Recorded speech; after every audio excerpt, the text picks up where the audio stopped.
Assalamualaikum warahmatullahi wabarakatuh. Selamat pagi adik-adik semua. Semoga selalu dalam keadaan sehat walafiat ya. Dan untuk hari ini kita akan mempelajari tentang materi fisika ya, tentang materi fisika yang berkenaan tentang gerak parabola. Nah, gerak parabola ini istilah lainnya dari gerak peluru ya. Di sini kita akan mempelajari bagaimana sih bentuk gerak parabola, terus menentukan persamaan-persamaan fisika, besaran-besaran fisika yang ada di gerak parabola ya, dan lain sebagainya. Bagaimana ciri-ciri suatu gerak parabola? Nah, kita akan pelajarinya sekarang ya. Nah, selanjutnya coba adik-adik perhatikan ya. Di sini ada 3 buah gambar. Gambar pertama ini ada seorang pemuda yang sedang melempar ya bola basket menuju ring ya, menuju ring basket. Kemudian ada anak kecil melemparkan atau melambungkan bola mainannya gitu ya ke langit sehingga membentuk lintasan parabola. Kemudian ini juga ada pemuda ya sedang menendang kan ya, menendang bola sepak dan bola sepak tersebut membentuk suatu lintasan juga ya. Kalau kita perhatikan gitu ya, lintasan dari sepak bola, terus lintasan dari si anak kecil ini, sepak bola dari bola basket, terus ada lintasan dari sepak bola ini. Nah, ini tuh mirip kan ya, seperti pada saat adik-adik belajar persamaan kuadrat di matematika. Nah, persamaan kuadrat di matematika itu menghasilkan grafik apa? Grafik parabola. Nah, jadi gerakan parabola ini parabola ya. Parabola ini dia akan membentuk suatu lintasan parabol. Nah, yang seperti ini melengkung ke atas kemudian turun lagi. Nah, itu disebut sebagai lintasan parabola. Nah, ketika adik-adik memahami atau meninjau dari ketiga buah gambar ini, apa sih yang dapat adik-adik petik gitu ya? Maksudnya ada apa sih dalam gerakan tersebut? Yang pertama, bola ini tidak akan melayang ke udara tanpa adanya gaya ya, pasti itu ya. Tanpa adanya gaya ya. Pasti ini kan diberikan gaya ya. Si pemuda ini memberikan gaya atau usaha gitu ya. Terus anak kecil juga, kemudian ini si pemuda yang main sepak bola, pemain sepak bola juga sama memberikan gaya. Kemudian selain gaya apalagi? Nah, yang kedua itu ada pengaruh gravitasi. Karena kita perhatikan dari ketiga gambar ini pasti akhirnya itu akan jatuh ke bawah ya. Yang bola basket setelah masuk ring dia pasti jatuh ke bawah. Kemudian yang anak kecil tuh dia jatuh ke bawah bolanya. Kemudian si pemain sepak bola, bolanya juga sama ya, jatuh ke tanah ya, jatuh ke bawah. Nah, ini menunjukkan bahwa adanya pengaruh gravitasi bumi terhadap suatu gerakan parabola.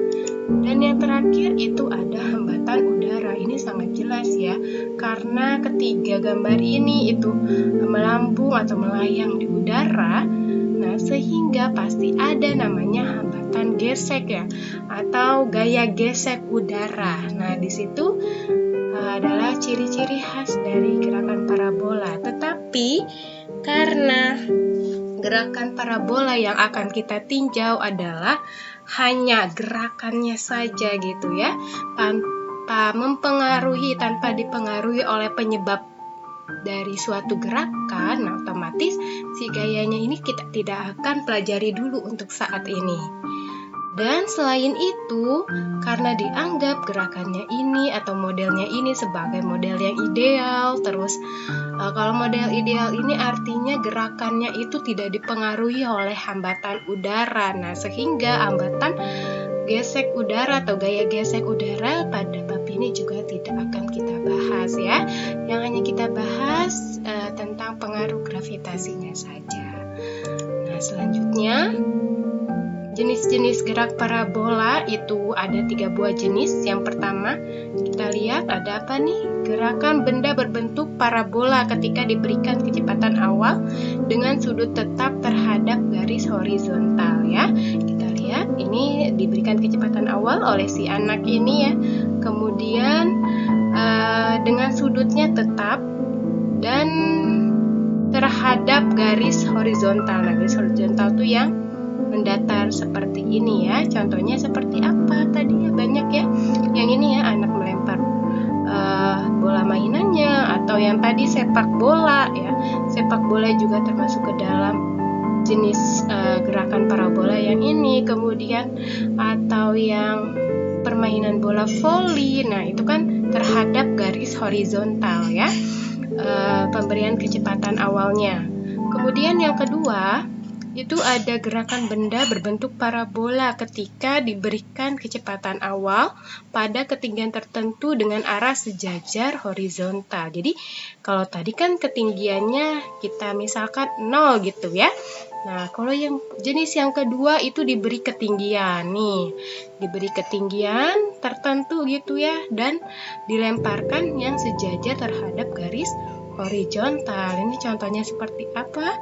Contohnya seperti pesawat yang menjatuhkan bom gitu ya dari udara. Nah, kemudian yang terakhir ini ada gerakan benda berbentuk parabola ketika diberikan kecepatan awal dari ketinggian tertentu dengan sudut theta terhadap garis horizontal. Jadi ini kalau tadi yang gambar kedua itu sejajar terhadap garis horizontal, yang kedua ini diberikan sudut. Nah, kalau sejajar kan seperti lurus seperti ini ya, tapi kalau diberikan sudut berarti agak miring sedikit. Nah, dari ketiga jenis gerak parabola tersebut, ternyata gerak parabola itu memiliki ciri khas apa saja nih? Ada yang bisa menebak? Nah, ini dia ciri-ciri gerak parabola. Yang pertama, pasti lintasan benda atau partikel berupa parabola ya. Kedua, geraknya di udara itu jelas. Kemudian, memiliki kecepatan awal, karena tanpa kecepatan awal berarti bola atau benda tersebut atau partikel tersebut tidak akan bergerak gitu ya. Kemudian yang keempat, geraknya berada pada dua dimensi, yakni tadi terhadap sumbu X atau mendatar, dan nanti akan terhadap sumbu Y, karena nanti bola itu kan bergerak ke atas dan juga secara mendatar ya.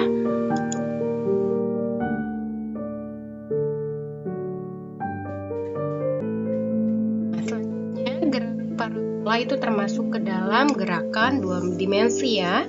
Tadi jelas ya, karena gerakan parabola atau bolanya itu atau bendanya tersebut itu bergerak secara mendatar dan secara vertikal ya. Jadi secara ada ketinggiannya gitu ya, dan secara mendatarnya, karena nanti bola jatuh di sumbu yang mendatar kan. Nah, kemudian untuk pada saat sumbu mendatar gitu ya, kita memakai diibaratkan dengan sumbu X pada koordinat kartesius. Nah, di mana pada sumbu X ini atau pada sumbu mendatar ini, persamaan matematis yang kita akan tinjau, yang akan kita bedah itu dari persamaan gerak lurus beraturan ya.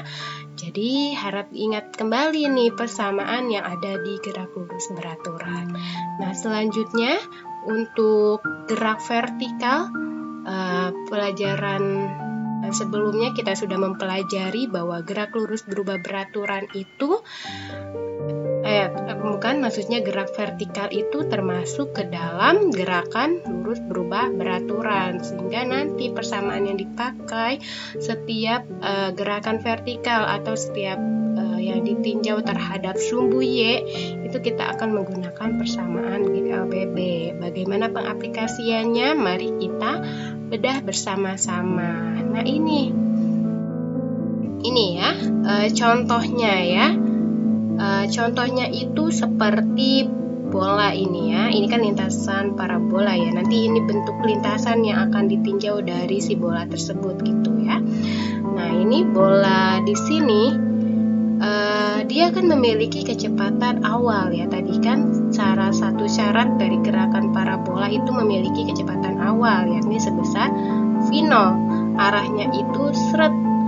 Nah, dengan kemiringannya itu theta ya terhadap sumbu X ya, terhadap sumbu X. Nah, ini pelajaran vektor ya. Pelajaran vektor kembali. Nah, di sini ketika menemukan sebuah vektor gini ya, dengan sebuah sudut theta gitu ya, pasti dia bisa ditinjau oleh gerakan mendatar dan gerakan yang secara vertikal. Lihat nih tadi, ada VOY, VOX, dan ada VOY-nya. Kalau VOX nilainya sama dengan V0 cos theta ya, karena cos theta itu sama dengan depan ya. VOX-nya itu atau cos theta-nya itu kan samping miring ya, berarti sampingnya itu VOX, kemudian miringnya V0. Nah, berarti VOX-nya ini pakai cos, pokoknya yang dekat sudut dengan yang sumbu dekat dengan si sudut tersebut kita menggunakan cos gitu ya, V0 cos theta. Dan sedangkan V0 Y itu berarti lawannya cos, berarti V0 sin theta ya. Nah, kemudian apabila kita masukkan ke dalam vektor gitu ya, vektor kecepatan awal, yang kita tahu kan kalau sebuah vektor itu pasti harus ada nilai dan harus ada arah kan. Nah, kita tuliskannya seperti ini. V0 sama dengan V0x I plus V0 YJ ya. I di sini berperan sebagai vektor satuan untuk arah sumbu X. Jadi ini menandakan bahwa V0x atau nilai dari V0x ini arahnya itu terhadap sumbu X. Kemudian untuk J ini berarti arah untuk sumbu Y ya, vektor satuan yang menggambarkan bahwa vektor tersebut mengarah ke arah sumbu Y gitu ya. Jadi disimbolkan dengan J. Nah, V0 sama dengan V0x I plus V0 Y J, berarti kita tinggal masukkan saja V0x-nya, nilai V0x-nya itu sama dengan V0 cos theta, kemudian V0 Y-nya itu berarti V0 sin theta ya. Nah, sehingga untuk mendapatkan nilai lagi vektor dari kecepatan awal gitu ya, kecepatan mula-mula itu bisa kita menggunakan persamaan yang ini ya. Nah, selanjutnya untuk persamaan kecepatan pada gerak parabola ya, berarti tadi kan ini untuk ketika ditinjau pas mula-mula gitu ya, pas di titik mula-mulanya dia mau diberikan V0x gitu ya, titik awal gitu, titik saat t-nya 0 gitu ya. Kalau misalkan bagaimana kecepatan yang ada di titik A ini nih, benda A nih, untuk mengetahui kecepatan yang ada di titik A ini gitu ya, ketika benda A gitu ya melaju sampai dengan di posisi A yang seperti ini, bagaimana nilai kecepatannya? Nah, ini kita bisa menggunakan persamaan kecepatan pada gerak parabola yang tadi ya. Pada saat yang mendatar berarti kita beracu pada gerak lurus beraturan. Nah, di mana saat V0x sama dengan V0 cos theta, nah berarti kan sepanjang jalur X gitu ya, karena GLB, ingat kembali pelajaran sebelumnya, gerak lurus beraturan berarti nilai kecepatannya konstan ya. Artinya nilai Vx atau kecepatan di sumbu X gitu ya, nilainya itu sama dengan nilai V0x atau kecepatan awal ya, mula-mula di sumbu X, atau bisa juga dicari dengan V0 cos theta. Selanjutnya untuk yang pergerakan secara vertikal ini berarti kita tinjau menggunakan persamaan GLBB, karena pada saat benda bergerak secara vertikal dia akan mengalami gerakan GLBB, artinya kecepatannya itu berubah seiring dengan waktu tertentu. Nah, tadi kan pada saat di titik A itu si bolanya itu menaik gitu ya. Kalau naik kan berarti vertikal ke atas. Kalau vertikal ke atas dia melawan gravitasi bumi, sehingga yang kita gunakan rumusnya dari Vy sama dengan V0Y min GT, atau rumus di GLBB-nya itu kalian menemukan Vt sama dengan V0 min GT. Nah, itu sama saja ya. Nah, kemudian kita ubah nilai V0Y-nya dengan tadi yang sudah kita dapatkan, V0 sin theta dikurang GT. Nah, sehingga untuk menentukan vektor kecepatan gitu ya pada gerak parabola itu kita bisa dengan persamaan Vxi plus Vyj ya. Atau sama dengan kita masukkan nilai Vx-nya yakni V0 cos theta dalam arah sumbu X gitu ya. I ini kan vektor satuan ya. Ditambah V0 sin theta min GT dalam arah sumbu Y ya, atau dalam arah vertikalnya. Nah, selanjutnya ini lintasan total gitu ya, keseluruhan dari arah vektor kecepatan gitu. Nah, V0 ya sama ya, pokoknya Vx itu berarti yang mendatar, Vy itu yang vertikal gitu ya. Kemudian dia ke bawah kan ini ya, Vy-nya ke bawah. Nah, pada saat di bawah berarti nanti menggunakan persamaan ya jatuh bebas ya. Nah, ini ada Vy, terus ada atau gerakan ke bawah ini ya, V tuh, Vx sama. Pokoknya setiap gerakan gitu ya, gerakan kecepatan dari benda tersebut. Nah, dia si X-nya selalu yang mendatar gitu ya. Yang Y-nya itu selalu yang vertikal. Nah, selanjutnya bagaimana dengan persamaan posisi untuk gerakan parabola gitu ya? Kalau misalkan kita hanya menentukan kecepatannya saja sepertinya kurang lengkap gitu ya. Kita juga harus menentukan posisinya, posisi suatu benda. Jadi tadi kan kita sudah mendapatkan apa tadi ya? Posisi benda di posisi kecepatan benda di titik A gitu ya, tinggal dimasukkan saja nilai V0-nya berapa. Nah, sekarang bagaimana posisi bendanya? Nah, berarti kan tadi posisi benda ketika di titik A gitu ya, di titik A itu nih di titik A seperti ini, kan berarti si benda tersebut gitu ya, punya ada di sumbu bendatarnya, terus ada di sumbu ketinggiannya atau di sumbu Y-nya, kan terdiri dari kedua hal tersebut sama saja gitu ya. Nah, persamaan yang kita pakai sama gitu ya. Pada saat mendatar berarti kita pakai persamaan GLB ya. Yang ini di sini nih, X sama dengan X0 plus V0 X plus kali T ya, atau delta T. Masih ingat? Ya, ini persamaan diambil dari kecepatan rata-rata gitu ya. Kecepatan rata-rata sama dengan delta X dibagi delta T gitu ya. Nah, ini tinggal dijabarkan saja, nanti akan dapat persamaannya seperti ini. X sama dengan X0 plus V0 X kali T. Nah, nanti berarti kita tinggal masukkan saja posisi X gitu ya di saat waktu T gitu ya, di saat waktu tertentu T. Nah, ini hasilnya jadi X0 plus tadi V0 X-nya berapa? Tadi yang sudah kita dapat di slide sebelumnya, bahwa V0 X-nya itu ternyata V0 cos theta dikali dengan T gitu ya. Nah, jika posisi mula-mulanya itu sama dengan 0, maka posisi benda di sumbu mendatar saat T sekon gitu ya, saat T tertentu, itu nilainya bisa kita dapat dari V0 cos theta dikali dengan T atau waktu. Sedangkan jika kita ingin mencari tahu posisi di sumbu ketinggian atau di sumbu vertikalnya, berarti kita menggunakan persamaan GLBB ya. Yang ini kan masih ingat ini? Y sama dengan Y0 plus V0 Y kali T dikurangi setengah GT kuadrat. Tadi ya di titik A dia kan mau arahnya vertikal gitu. Nah, kita masukkan saja Y-nya Y0 terus V0 Y-nya berarti V0 sin theta. V0 sin theta dikali T ini ya, kekurangan T gitu ya, dikurangi setengah GT kuadrat.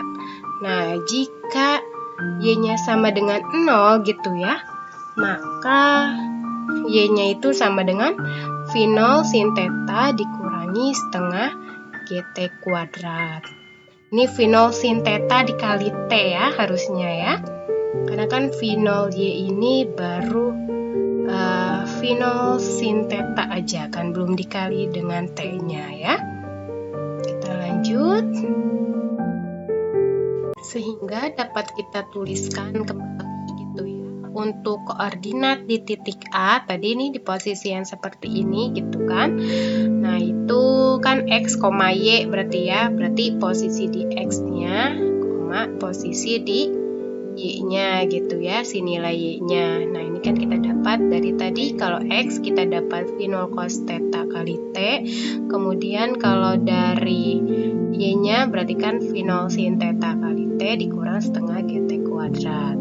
Nah, kemudian untuk vektor perpindahannya gitu ya, nah ini vektor R-nya gitu ya, vektor perpindahannya ini berarti V0 cos theta, atau ini kan tadi yang A itu koordinat ya, koordinat di titik A. Kalau si R-nya ini merupakan vektor posisinya, yakni ada V0 cos theta kali T, berarti kan si X ya, si X-nya dalam sumbu I gitu, dalam arah X gitu ya, dalam arah mendatar, berarti ditambah V0 sin theta kali T dikurang setengah GT kuadrat, ini dalam apa ini, dalam sumbu J atau dalam arah sumbu Y ya.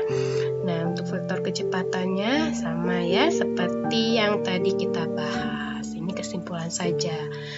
Nah, untuk menggambarkannya gitu ya, kita butuh contoh soal. Oke ya. Nah, di sini ada diberikan jika sebuah peluru ditembakkan dari titik awal ya, dari sini dengan kecepatan awal 30 meter per sekon pada sudut elevasi 37 derajat. Nah, ini sudutnya ini 37 derajat.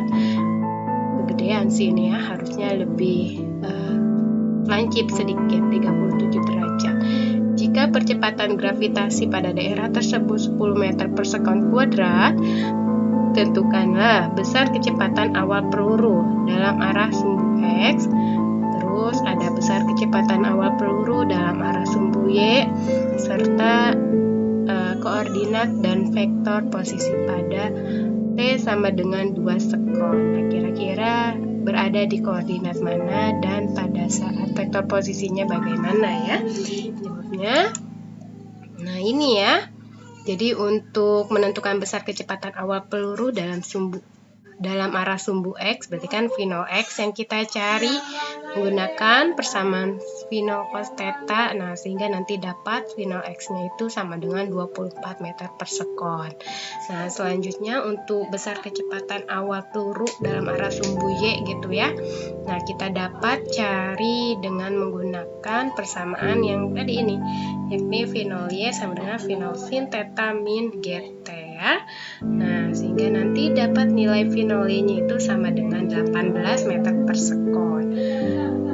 Nah, ini T-nya saat 0, oke ya, saat 0, karena pada saat mula-mula, kecepatan mula-mula, berarti T-nya 0. Selanjutnya, koordinat dan vektor posisinya. Nah, berarti kan kita cari dulu ya, kalau untuk mencari koordinat, berarti kita harus cari tahu dulu posisi pada sumbu X, dia berada di berapa sih gitu ya.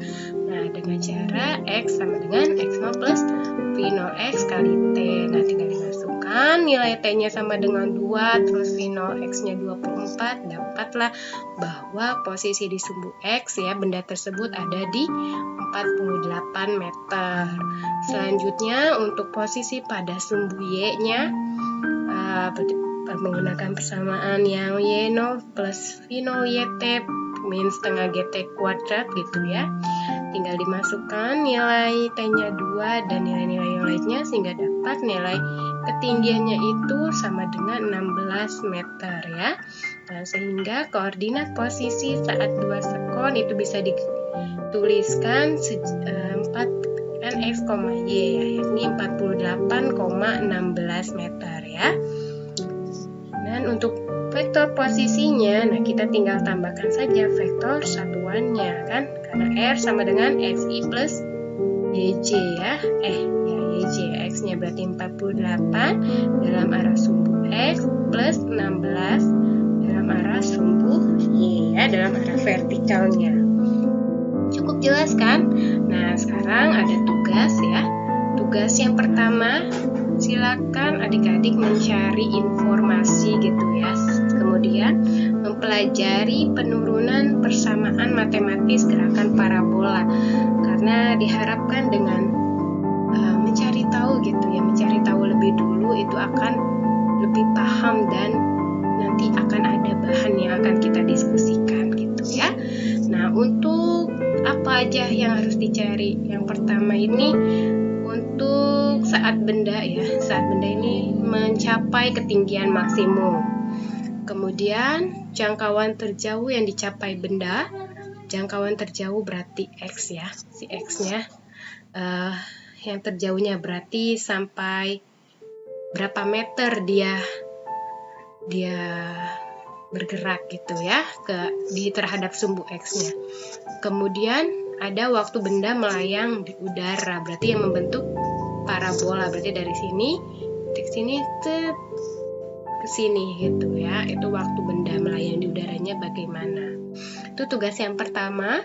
Kemudian ada proyek juga, proyek 5.1 ya.